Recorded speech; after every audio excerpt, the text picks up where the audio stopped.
Hi guys, and for today's video, magpapaumpisa na po tayo ng ating extension dito sa labas. Naka-ready na lahat ang materials na gagamitin para dito sa ating extension. Nakapag-start na din silang maghukay dito. According to my contractor, the extension will take about 1 month. So yung extension po na ito is fence, roofing, and gate. Ayan, nakapag-start na din sila dito ng magbuo ng mga bakal para sa ating poste.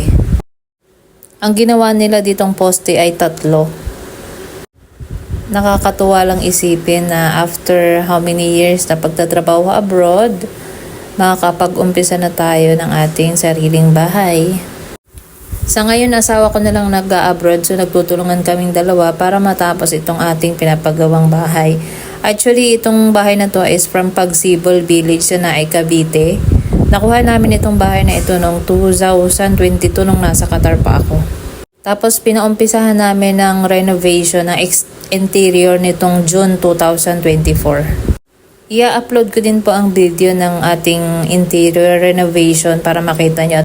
Para magkaroon kayo ng idea in case na magpaparenovate din kayo ng inyong bahay.